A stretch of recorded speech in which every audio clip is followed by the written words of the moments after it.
بسم الله والصلاة والسلام على رسول الله. السلام عليكم أحبتي، مرحبا بكم. اليوم كما وعدتكم نكملوا الحلويات الثالثة واللي هي كعب الغزال، لي كورن دو غازيل. مسميين هذا الاسم نسبة إلى قرون الغزال، القرن تاع الغزال، لأنهم يشبهوا لهم. هي حلويات ماهيش حلوة، عندها غير لافارس اللي فيها شوية نتاع السكر، حوالي ما تلحقش 5 غرامات سكر في كل حبة. يعني أخواتي، بالنسبة للناس اللي مرضى السكري إن شاء الله ربي يشافيهم، بالنسبة للناس اللي ما يحبوش الحلويات تخو سكري، هذه الحلوى راهي في المستوى، تاكلوها بلا ما تخافوا يطلع لكم سكر ولا حاجة أخرى، لأنه النسبة تاع السكر في كل حبة من هذو ما تتعداش 5 غرامات أخواتي. 5 غرامات ما تجيش حتى باش تحلي الفنجان تاع القهوة. وهي حلويات بزاف بنينة أخواتي وخفيفة، إن شاء الله تعجبكم. اللي عملناها بنفس العجينة اللي عملنا بها تشيراك، وعملنا بها لي كورني على بيستاش. وكما كنت قلت لكم من قبل، عجينة واحدة وبالكمية هذه عملت هذه الكمية تاع العجينة مع تاع الحشوة، عملت هذه 3 أنواع بحشوة واحدة، ولكن بديكورات مختلفة، فينيسيون مختلفة، وذوق مختلف لكل حلوى. إن شاء الله يعجبكم أخواتي ويسهلوا عليكم أفراحكم إن شاء الله وأعيادكم. وساعات يكون عندنا مناسبات ونحبوا نديروا حاجة بعجينة واحدة عجينة واحدة وفرس واحدة، لكن نبدلوا بكلا فينيسيون. نتوكلوا على الله أحبائي وبسم الله، وهي المقادير أمامنا. أنا استعملت الكاس اللي فيه 250 ملي. انتم لكم الاختيار تستعملوا حاجة أخرى، ولكن أنا بهذه الكمية استعملت حوالي 50 حبة تاع جاتو. 50 حبة على 3 أنواع، حوالي 16-17 حبة من كل نوع.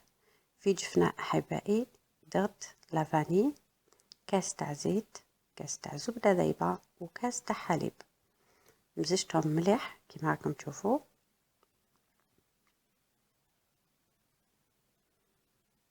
خلطتهم مليح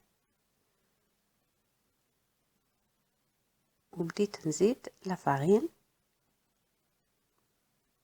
زدت اولا شويه فارينه، ثم زدت لا مايزينا، باسكو كون ندير المايزينا هي الاولى تلصق لي من تحت، ما نجمش نتحكم فيها، يبقى حطيتها فوق لا فارين.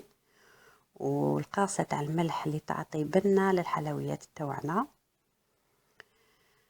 وكملت جمعت العجينه تاعي بلا فارين، ديت حوالي 900 غرام تاع فارينه.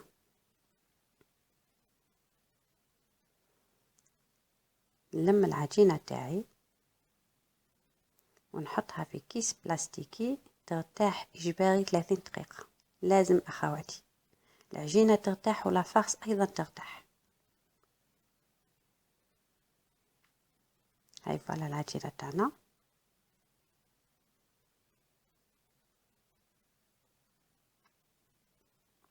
نروح الآن للحشوة نتاعنا أحبائي. الحشوة نتاعنا نسحق زيت تاع سيترون اللي هو مبشور حبة قارص، زائد 4 كيلات تاع لوز،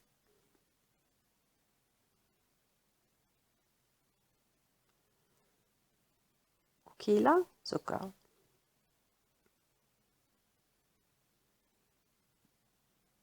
اللوز محمص ومرحي، محمص ليجيرمون. نخلط الكل مع بعض، ثم نبدأ نجمع لافارس تاعي بالماء زائد ماء الزهر. لافارس تاعي نعجنها حتى تولي، نسيت باش نقولكم بلي نزيد اولا قبل ما نجمعها نزيد لها 3 ملاعق تاع زبده ذايبه، ثم نبدا نجمعها بماء زائد ماء الزهر حتى تولي تتلمد في يدي. والعجينه احبائي لازم ترتاح، لان السكر باه يذوب في الماء ومع اللوز ويمد هذاك التكستور المعسل، لازم يرتاح.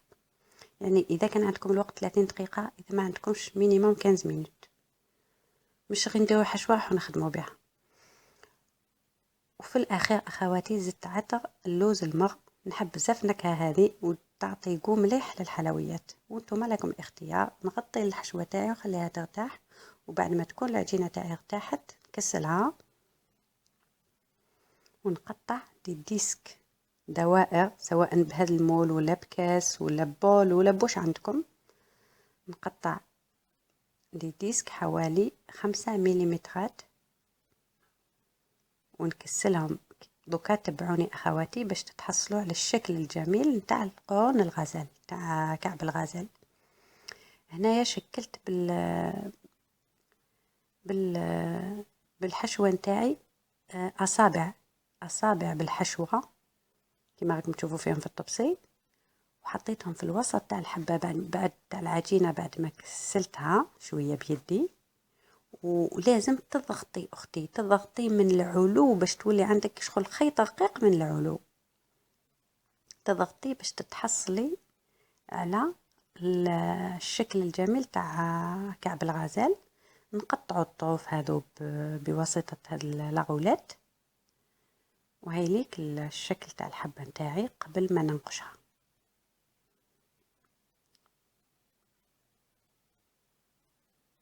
فوالا راكم تشوفوا احبائي. نعاودوا حبه ثانيه مع بعضنا. نكسل شويه الحبه العجينه ونحط الاصبع تاع الحشوه هذا هو في الحجم تاع الاصبع تاعي، نثني عليه العجينه لتسوديها بيان بيدي على الطروف. وكي نعود هنا في المرحله تاع الضغط لازم نضغط العجينه تلصق مع لافارس، ونسيي من العلو نلصقها مليح حتى يعود يبان عندي كشغل قرن تاع قرن بلوتو تاع غزال. فوالا احبائي راكم تشوفوا كيفاش راهي، هي سهله تسيوها اون فوا دو تخرج لكم باذن الله. عاودوا لا فيديو با مال دو فوا والشكل يخرج لكم هايل. حتى انا ما كانش ينجح لي في الاول. هاو فوالا احبائي، ننقش دوكا الحلوه نتاعي.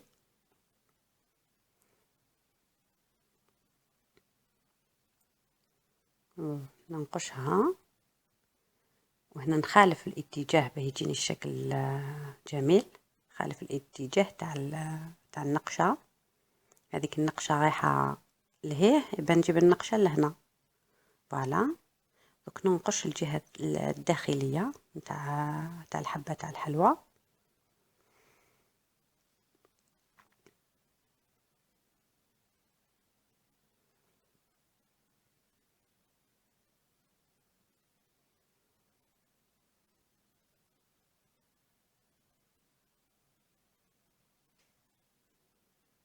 تحصلوا على الحلويات اللي تحبوها باذن الله.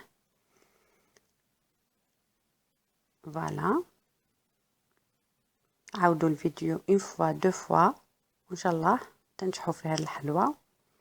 ونواصلوا هكذا حتى نكملوا الحلويات تاعنا. سخنوا الفرن على 170 درجه ونطيبوا الحلويات نتاعنا،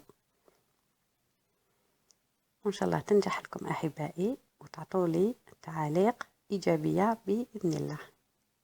وتدعوا لي خصوصا الدعوات احبائي، ادعوا لي.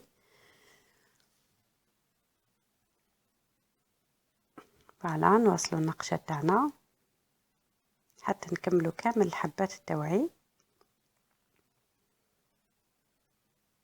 وهنا الحلوى هذه ما فيها لا تعسل لا تغماد، ولكن لكم الاختيار. اذا حبيتوا انتم احبائي شفتوا بلي الحلويات تحبوها حلوة وشكل مختلف تقدروا تعسلوها، تقدروا مام ترشوا عليها شوية بيستاش او تعسلوها وتخلوها هكذاك. ولكن اذا عسلتوها عسلوها بعسل، ما تعسلوهاش بسيرو.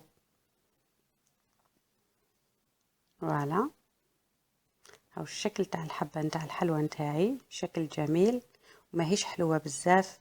المرضانه اللي راهم مرضى وما يقدروش ياكلوا، مرضى السكري ما يقدروش ياكلوا حلويات حلوه، يعني نعاود لكم ونقول لكم باللي هذه الحلوى ما فيهاش حتى 5 غرامات تاع سكر احبائي، لانه انا استعملت 240 غرام تاع سكر في 50 حبه. فوالا هاو الشكل الاخير تاع الحلوى. دوك نرش عليها رشه تاع سكر غلاس رشة خفيفة، مام با ملعقة، ما تلحقش ملعقة، نرش بها كامل هاد الحبات نتاوعي. ان شاء الله لا فيديو تكون عجبتكم احبائي، ونكون نفعتكم وسهلت عليكم مهامكم. اذا عجبتكم لا فيديو ما تنساوش احبائي تكليكيو سو جيم